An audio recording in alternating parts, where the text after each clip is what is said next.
The Bradford Factor or Bradford Formula is used in human resource management as a means of measuring worker absenteeism. The theory is that short, frequent, and unplanned absences are more disruptive than longer absences.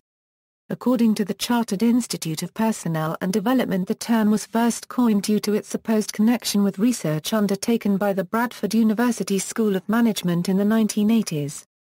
It was developed as a way of highlighting the disproportionate level of disruption on an organization's performance that can be caused by short-term absence compared to single instances of prolonged absence. It was originally designed for use as part of the overall investigation and management of absenteeism. In contrast, if used as part of a very limited approach to address absence or by setting unrealistically low trigger scores, it was considered short-sighted, unlikely to be successful, and could lead to staff disaffection and grievances.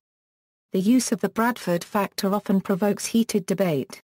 Calculation. The Bradford Factor is calculated as follows. Where B is the Bradford Factor score, S is the total number of spells of absence of an individual over a set period, D is the total number of days of absence of that individual over the same set period. The set period is typically set as a rolling 52-week period. For example, 01 instance of absence with a duration of 10 days equals 10 points, 03 instances of absence. 1 of 1 and 2 of 2 days equals 45 points, 03 instances of absence.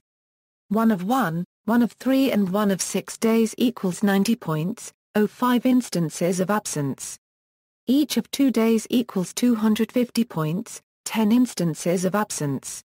Each of 1 day equals 1,000 points. In May 2001, HM Prison Service began using the Bradford Formula to identify staff with high absenteeism due to illness.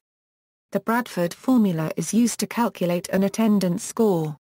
Disability rights legislation. The British Disability Discrimination Act 1995 and 2005, creates a duty on employers to tailor their actions to the individual circumstances of disabled employees.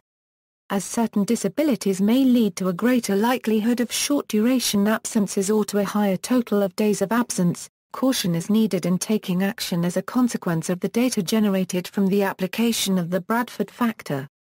The DDA allows disabled employees to request reasonable adjustments in situations where they are disadvantaged by generic processes. Failure to provide these reasonable adjustments, or to adequately justify why they cannot be provided, may leave the employer open to civil action for breach of the DDA in an employment tribunal. Reasonable adjustments in the case of the Bradford Factor might include recording disability-related absence separately from sickness absence, or individually tailoring targets. Reasonable adjustments may also be requested by disabled employees for relief from any negative consequences of application of the Bradford Factor, such as disciplinary action or reduced salary awards. References